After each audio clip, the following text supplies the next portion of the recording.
Hello guys, welcome to our channel. இந்த வீடியோவில் நம்ம எதை பற்றி பார்க்க போறோம்னா, ரோஸ் செடி வந்து நம்ம கார்டன்லேருந்து வாங்கிட்டு வர பார்த்தீங்கன்னா நிறைய பூ இருக்கும். அதாவது அங்கேருந்து இருக்க பார்த்தே பூத்து இருக்கும். ஆனால் துளிர் பார்த்தீங்கன்னா ஒரு சில செடியில் தான் ஒன்று ரெண்டு இருக்கும். அது ஏன்னு கேட்டிங்கன்னா நம்ம எப்பயும் சொல்கிற மாதிரி தான். அதாவது அந்த பூ வந்து கட் பண்ணாத விடுறதுனால அது அடுத்த துளிர் எடுக்கிறது வந்து லேட் ஆகும். அப்பயும் கார்டனில் கட் பண்ணாதான் வச்சுருக்காங்க. ஏன்னா நம்ம வந்து வாங்க பார்த்து அந்த பூவை பார்த்து தான் வாங்குவோம். அதாவது பூ நல்லா இருக்கு, ரோஸ் நல்லா இருக்குன்றது தான் வாங்குவோம். அதனால தான் அதை கட் பண்ணாத வச்சுக்கிறதும், ப்ளஸ் வந்து அடிஷ்னலாக எந்த துளிரும் வராத இருக்கிறதும். இப்போ நாம் எப்பயுமே சொல்கிற மாதிரி ஒரு செடி வாங்கிட்டு வந்தீங்கன்னா நட்டுட்டு உடனே இருக்கிற அந்த பூ வந்து கட் பண்ணி எடுத்துருங்க. சரிங்களா? அப்போ தான் அடுத்த துளிர் வைக்கிறது வந்து அது ஈஸியாக இருக்கும். இப்போ நம்ம போன வீடியோவில் வந்து காட்டிருந்த மாதிரி பூச்செடி வாங்கிட்டு வந்து அந்த கிரவுண்டில் நட்டுருந்ததில் நம்ம பூவை கட் பண்ணி விட்டுருப்போம். அதையுமே காட்டியிருப்போம். அந்த செடி வந்து துளிர் எப்படி எடுத்துருக்கு பாருங்க. அதாவது கிட்டத்தட்ட அந்த ஒரே ஒரு கிளையிலேருந்து மட்டும் ஒரு 5 துளிர் கிட்ட நட்டு எனக்கு தெரிஞ்ச ஒரு 4 நாள் தான் இருக்கும்னு நினைக்கிறேன்.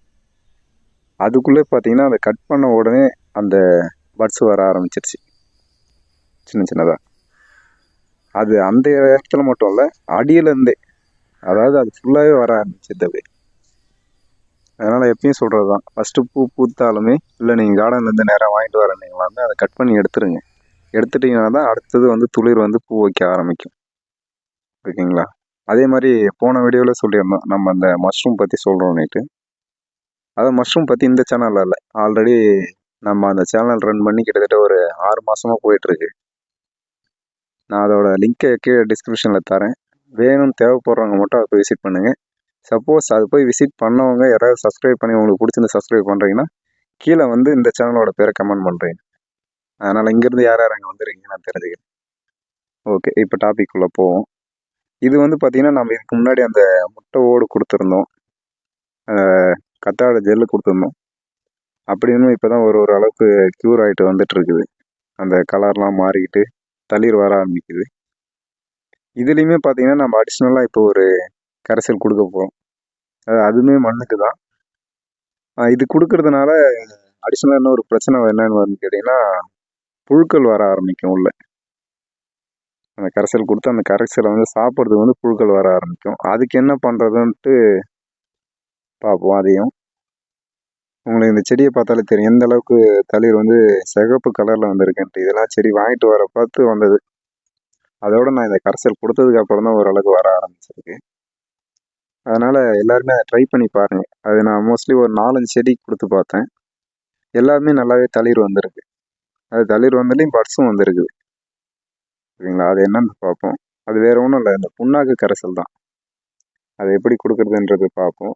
இது வந்து இதுவுமே நம்ம வாங்கலை. அதாவது வீட்டில் மாட்டுக்கு யூஸ் பண்ணுறது போக அது ரொம்ப பழசாகி போயிருக்கும் பார்த்தீங்களா, அதை தான் எடுத்து நம்ம யூஸ் பண்ணியிருக்கோம். அதாவது இது எந்த யூஸுமே போகலை, ஜஸ்ட்டு குப்பையில் தான் கொட்ட போகிறோன்ற ஒரு ஸ்டேஜில் தான் அதை யூஸ் பண்ணியிருக்கோம். ஓகே, அது எப்படி யூஸ் பண்ணுறதுன்றதை பார்ப்போம். ஃபஸ்ட்டு வந்து இது நீங்கள் பார்த்தீங்கன்னா நல்லா கிட்ட பார்த்தீங்கன்னா தெரியும், ஃபுல்லாக வந்து அந்த பூச்சி போய் அரிச்சு இதை மறுபடியும் நம்ம மாட்டுக்கோ வேறு எந்த யூஸுமே பண்ண முடியாத அளவுக்கு கீழே கொட்டுற மாதிரி தான் இருக்குது. அதாவது இதை எப்படி நம்ம மறுபடியும் கார்டனுக்கு யூஸ் பண்ணலான்னு கேட்டிங்கன்னா, இந்த மாதிரி உங்களுக்கு தேவையான அளவு எவ்வளோ செடி இருக்குதோ அதுக்கேற்ற அளவு, ஒரு 10 செடி இருக்குதுன்னா ஒரு கைப்பிடி அளவு போதும். அதை எடுத்து நல்லா ஊற வச்சு ஒரு நைட்டு ஃபுல்லாக ஊற விட்டுடலாம். ஊற விட்டிங்கன்னா உங்களுக்கு இந்த மாதிரி நல்லா ஊறி போயிட்டு மேலே அது புளிச்சு வந்திருக்கும். இந்த மாதிரி நல்லா புளிச்சு வந்திருந்து அதை எடுத்து நம்ம தண்ணியோட கூட மிக்ஸ் பண்ணி தான் கொடுக்கணும். ஏன்னா ராவாக கொடுக்கக்கூடாது அப்படியே. அது எல்லாமே நல்லா ஊறி போய் மேலே வந்துருக்கு பாருங்கள். அடியில் நிற்கிறது ஃபுல்லாகவே தண்ணி தான் நிற்கும். இதில் ஏதாவது சப்போஸ் ஏதாவது கட்டி கொஞ்சம் நெஞ்சம் கரையாத இருந்துச்சுன்னா அதையுமே நீங்கள் கையால் அப்படியே உடச்சி விட்டுக்கலாம். அதாவது எல்லாமே ஃபுல்லாக கரையணும். ஒரு 2 நாள் வச்சுருந்தீங்கன்னா ஃபுல்லாக கரைஞ்சிரும். இல்லை ஒரு நாள் நைட்டு மட்டும் வச்சுருந்து யூஸ் பண்ணுற மாதிரினா கீழே இருக்கிற அந்த கட்டிங்லாம் எடுத்து கையில் கரைச்சி விட்டுட்டு இதை வந்து ஒரு 20 லிட்டர் தண்ணியில் கலந்துக்கணும். ஓகேங்களா? இதோட அளவு வந்து ஒரு 1.5 லிட்டர்லேருந்து 2 லிட்டருக்குள்ளே இருக்கும். அந்த எடுத்துக்கிற அளவு ஒரு 20 லிட்டர் தண்ணியில் கலந்துட்டு நம்ம எல்லா செடிங்களுக்குமே கொடுக்கலாம். பூச்செடிக்கு மட்டும்தான் இல்லை, எல்லா செடிக்குமே கொடுக்கலாம். இது கொடுக்குறதுனால மெயினாக என்ன ஒரு பிரச்சனை வரும்னா, இது கடலை புண்ணாக்குன்றதுனால உள்ளே வந்து புழுக்கள் வர ஆரம்பிக்கும். அதை சமாளிக்கிறதுக்கு தான் நம்ம ஆல்ரெடி ஃபஸ்ட்டே வந்து இந்த கத்தாழை கொடுத்துருந்தோம். அப்புறம் வந்து செடி நடப்பாத்தே வந்து அடியில் வந்து இந்த வேப்பலை போட்டிருந்தோம். இது போக வந்து வேப்பம் புண்ணாக்கு இருந்தாலும் நம்ம யூஸ் பண்ணிக்கலாம். சரிங்களா? அது இப்போதைக்கு யூஸ் பண்ணலை. இது யூஸ் பண்ணுறதுனால வர பிரச்சனை மட்டும் சொல்கிறேன். புழுக்கள் மட்டும் இதில் வந்து வர ஆரம்பிக்கும். ஓகேங்களா? மற்றபடி இதை நல்லா கரைச்சிக்கிட்டு ஒரு செடிக்கு வந்து ஒரு ஜக் அளவுக்கு, அதாவது ஒரு லிட்டர் அளவுக்கு கொடுக்கலாம். தண்ணி ஊற்றுறதுக்கு முன்னாடி கொடுக்கணும். ஏன்னா ஆல்ரெடி தண்ணி ஊற்றிருந்தீங்கன்னா அந்த ஈரம் சேர்ந்துச்சுன்னா செடி போய் கீழே ட்ரை ஆகணும்னா செடியோட வேரில் வந்து அழுக ஆரம்பிக்கும் அப்படி. ஓகேங்களா? அதனால் வந்து தண்ணி ஊற்றுறதுக்கு முன்னாடி கொடுங்க. இது எத்தனை நாளைக்கு ஒரு டைம் கொடுக்கலாம்னா ஒரு மாதத்துக்கு ஒரு டைம் கொடுங்க. ஏன்னா அடிஷ்னலாக நம்ம வந்து மற்றபடி இந்த மாட்டோட தொழு உரம், அப்புறம் வந்து முட்டை ஓடு, அது இதுன்னு நிறைய அடிஷ்னலாக உரம் கொடுத்துட்டே இருக்குதுன்னா இதையுமே ரெகுலராக கொடுக்கணும் தேவையில்ல. மாதத்துக்கு ஒரு டைம் கொடுத்தா போதும். ஒரு செடிக்கு இந்த ஒரு ஜக் அளவு, அதாவது ஒரு லிட்டர் அளவுக்கு எடுத்து தண்ணி ஊற்றுறதுக்கு முன்னாடி, அதாவது நம்ம அந்த மூடாக்கு போட்டதுமே இருக்கும், மல்ச்சிங் போட்டதுமே. அது இல்லாமல் அடிஷ்னலாக இந்த மாதிரி மண்ணை கிளறி விட்டுட்டு சுற்றி எல்லா சைடும் போய் இறங்குற மாதிரி நீங்கள் அதுக்கு மேலேயும் ஊற்றுனீங்கன்னா அது அதோட ட்ரைனஸை பொறுத்து ஊற்றிக்கலாம். அதாவது ரொம்ப அந்த மண் காஞ்சி போயிருக்குன்னா ஊற்றலாம், ஓகே. இல்லை ரெகுலராகவே தண்ணி ஊற்றிட்டு இருக்குன்னா அது தண்ணி ஊற்றுறதுக்கு முன்னாடி ஏதாவது மார்னிங் வந்து இதை கரைச்சி ஒரு ஜக்கு மட்டும் ஊற்றிட்டு விட்டுடலாம். அதுக்கடுத்தது மறுநாள் தான். ஏன்னா நான் கொஞ்சம் ஷேடில் வச்சுருக்கிறதுனால, நெகிழான இடத்துல வச்சுருக்கிறதுனால எனக்கு அந்த அளவுக்கு நான் வந்து 2 நாளைக்கு ஒரு டைம் தான் தண்ணியாக ஊற்றிட்டு இருக்கேன். அதனால் எனக்கு பிரச்சனை இல்லை. இந்த மாதிரி வந்து தண்ணி நிற்காத பார்த்துங்க. அதாவது அந்த ஒரு செடியில் தண்ணி நிற்கிது பார்த்தீங்களா, அந்த மாதிரி நிற்காத பார்த்துங்க.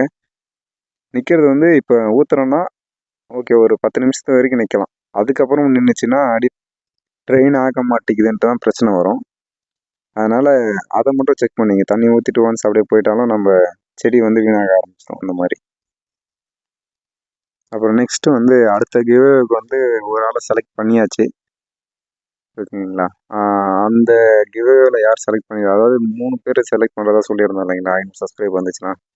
அதில் வந்து ஒரு ஆளை செலக்ட் பண்ணியாச்சு. இன்னும் ஒரு 2 பேர் தான் இருக்காங்க. அவங்களையும் செலக்ட் பண்ணிவிட்டு அடுத்த வீடியோவில் அது யாருன்ட்டு ஒரு ஆள் சொல்கிறேன் நான். அதுபோல் சொல்கிற எல்லா உரத்தையும் வந்து உடனே கொடுத்துட்ருக்காங்க.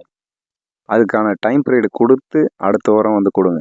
ஏன்னா நீங்கள் அடுத்தடுத்து உடனே உரம் கொடுத்தீங்கன்னாலும் செடி ஒன்றும் வளராது. மறுபடியும் அது வந்து சாகர நிலைமைக்கு தான் போகும். சரிங்களா? அதுக்கான ப்ராசஸுக்கான டைமிங் கொடுத்து அதுக்கப்புறம் அடுத்த உரம் கொடுங்க. அப்போ தான் செடியோட க்ரோத்தும் நல்லாயிருக்கும். அதனால் ஒரு நாளைக்கு ஒரு உரம்ன்ட்டு மாற்றி மாற்றி கொடுத்துட்டே இருக்காதீங்க. ஏதோ ஒருத்தவங்களை ஃபாலோ பண்ணுறீங்கன்னா ஃபாலோ பண்ணிக்கிட்டு அந்த டைம் பீரியடுக்கு அடுத்தது இன்னும் உரம் கொடுக்க ஆரம்பிங்க. ஓகே, இப்போ வந்து கிவ்அவே பற்றி பேசியிருந்தோம். இப்போ ஆல்மோஸ்ட் அந்த கிவ்அவே வந்து 3 பேர் செலக்ட் பண்ண போகிறது 500 சப்ஸ்கிரைபருக்கு. அதுக்கு அடுத்தது, அதாவது இது செலக்ட் பண்ண உடனே இன்னும் வைக்க போகிறது. சரிங்களா? அதுக்கு எந்த மாதிரி ரெஸ்பான்ஸ் வருதுன்னு பார்த்துட்டு அதையுமே செலக்ட் பண்ண தான் போகிறது. இந்த மாதிரி நீங்கள் இந்த இயற்கை உரமாக கொடுத்துட்டு இருந்தீங்கன்னா உங்களுக்கு செடி நல்லா ஸ்லோவாக க்ரோத் ஆனால் நல்லா இருக்கும். சரிங்களா? இல்லை நம்ம வந்து கெமிக்கல் சைடில் போகணும்னா டிஏபி அதுதான் பெஸ்ட்டு. ஓகேங்களா? Okay, thank you.